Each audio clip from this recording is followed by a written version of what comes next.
بسم اللہ والحمدللہ والصلاۃ والسلام علیک یا رسول اللہ صلی اللہ تعالی علیہ وسلم۔ اس سے پہلے اسباق میں نے یہ ذکر کیا تھا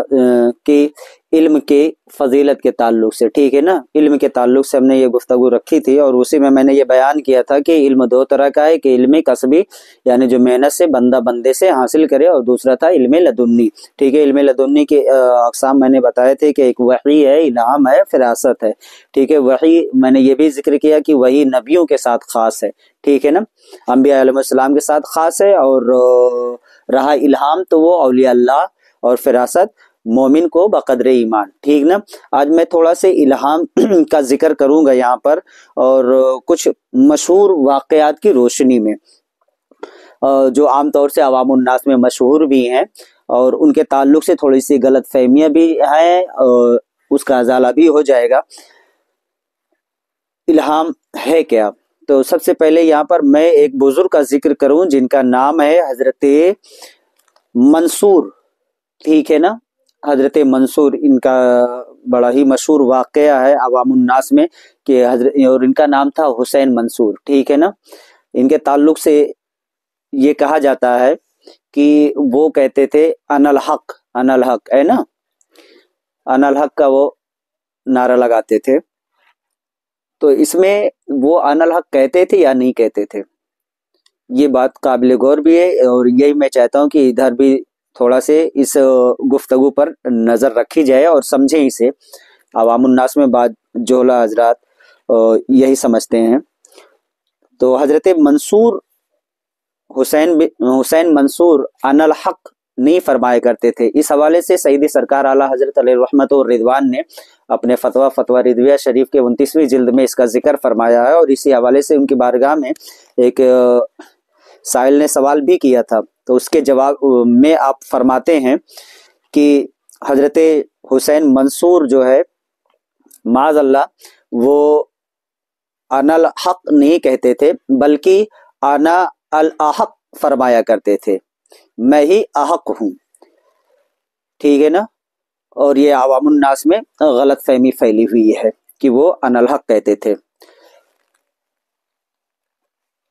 دراصل یہ پورا واقعہ اس طرح سے ہے کہ ان کی بہن یعنی حسین منصور کی بہن جو تھی وہ اکابر اولیاء کرام میں سے تھی، اور ہر روز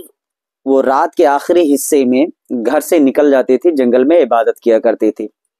ایک دن حضرت حسین منصور کی آنکھ کھلی رات میں، تو دیکھا کہ بہن گھر میں ہے نہیں، تو انہیں وسوسہ ہوا، شیطان نے وسوسہ ڈالا، تو دوسری رات وہ پوری رات جو ہے وہ جاگتے رہے، اور جب ان کی بہن اٹھ کر کے جانے لگی تو انہی کے پیچھے حسین منصور بھی نکل پڑے، اور جب گئے دیکھا کہ جنگل میں ان کی بہن عبادت کر رہی ہے، تو درختوں کے پیچھے وہ چھپ کے کھڑے ہو کر کے پورا منظر دیکھنے لگے۔ بات دھیان سے سننا، پورا واقعہ وہ منظر دیکھنے لگے، یہاں تک کہ جب صبح ہوئی، صبح کی سفیدی طلوع ہونے کے قریب آئے، تو دیکھا کہ آسمان سے ایک سونے کی زنجیر لٹکی، ٹھیک ہے نا، آسمان سے سونے کی ایک زنجیر میں یاقوت کا جام اترا، اور وہ ان کی بہن کے دہن مبارک کے پاس آ گیا۔ انہوں نے پینا شروع کیا، یعنی حسین منصور کی بہن جو ہے پینا جب شروع کرتی ہیں تو حضرت حسین منصور یہ بے چین ہو گئے اور چلا کر کہنے لگے کہ بہن تمہیں خدا کی قسم تھوڑا میرے لیے بھی چھوڑ دینا اس میں۔ تو انہوں نے صرف ایک جرعہ یعنی ایک گھونٹ کہیں یا ایک چلو کہیں، ایک جرعہ ان کے لیے چھوڑا، جس کے پیتے ہی ان کو یعنی حسین منصور کو ہر شجر، ہر پیڑ، ہر حجر، ہر پتھر، در و دیوار سے آواز آنے لگی، اور وہ آواز کیا تھی کہ کون اس کا زیادہ احق ہے کہ میری راہ میں قتل کیا جائے، کون اس چیز کا زیادہ حق رکھتا ہے، خواہش رکھتا ہے یا حق ہے کہ وہ میری راہ میں قتل کیا جائے۔ تو ہر جب درخت اور پیڑ، پتھر، در و دیوار سے جب یہ آواز ان کو سنائی دینے لگی نا، آواز آنے لگی، تو حسین منصور اس کے جواب میں کہتے کہ انا الاحق، انا الاحق، بے شک میں احق ہوں، بے شک میں احق ہوں۔ اور لوگوں نے کچھ سنا اور جو منظور تھا وہ واقع ہوا۔ مطلب یہ کہ حضرت حسین منصور تو یہ کہتے تھے کہ انا الحق اور لوگوں نے کہا کہ وہ کہتے تھے ان الحق، ہے نا، دونوں میں بڑا فرق ہے۔ اور ایسے ہی ایک واقعہ اور بھی ہے جو حضرت بایزید بستامی سے ہے، بات چل رہی الہام کی ہے نا، ذہن میں بات ہی موجود رہے کہ حضرت سیدی بایزید بستامی رضی اللہ تعالیٰ عنہ سے ہے کہ ان سے یہ سوال کیا گیا تھا۔ کون سا سوال اور ان کے تعلق سے کیا چیزیں مشہور ہیں؟ تو حضرت بایزید بستامی کے حوالے سے یہ مشہور ہے کہ وہ کہا کرتے تھے کہ سبحانی ما اعظم شانی، یعنی میں پاک ہوں اور کتنی عظیم میری شان ہے، میں پاک ہوں اور کتنی عظیم میری شان ہے، وہ یہ کہا کرتے تھے، ان کے حوالے سے مشہور ہے۔ تو جب ان سے یہ پوچھا گیا حضرت بایزید بستامی سے تو فرمایا میں نہیں کہتا، وہ فرماتا ہے جسے فرمانا زیبا ہے، میں نہیں کہتا بلکہ وہ فرماتا ہے جسے یہ کہنا زیبا ہے۔ تو سائلوں نے، پوچھنے والوں نے اس پر دلیل چاہی کہ آپ نہیں کہتے تو پھر آپ دلیل دیں اس پر۔ فرمایا ٹھیک ہے، تم سب ایک ایک خنجر ہاتھ میں لے کر بیٹھ جاؤ، اور جس وقت مجھے ایسا کہتے سنو کہ میں یہ کہہ رہا ہوں کہ سبحانی ما اعظم شانی، جس وقت میں یہ کہنا شروع کروں تو بلا تاخیر کیے، بلا تعمل خنجر سے مجھ پر حملہ کرو، خنجر مارو، ٹھیک ہے۔ تو اب یہ کہتے ہیں کہ سارے لوگ خنجر لے کر تیار تھے، اور جیسے ہی یہ کہا کہ سبحانی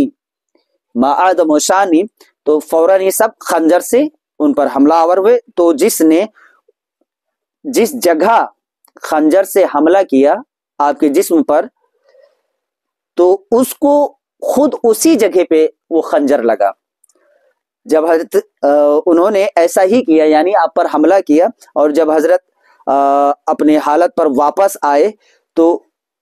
اس کے اسی جگہ لگا ہوا خنجر کو دیکھا۔ جب حضرت کو افاقہ ہوا، ملاحظہ فرمایا کہ وہ سب گھائل پڑے ہیں، فرمایا میں یہ نہ کہتا تھا کہ میں نہیں کہتا، وہ کہتا ہے جس کا کہنا بجا ہے۔ سیدنا موسیٰ کلیم اللہ، اب یہ تھوڑی الہامی ہی گفتگو ہے، تھوڑی سی بات ہے، یہاں پر مزید اور آگے بات بڑھتی ہے تو وہاں پہ دلیل حضرت سید سرکار اعلیٰ حضرت دیتے ہیں۔ اور اسی طرح سے ایک واقعہ حضرت شمس تبریز کے تعلق سے بھی ہے، اور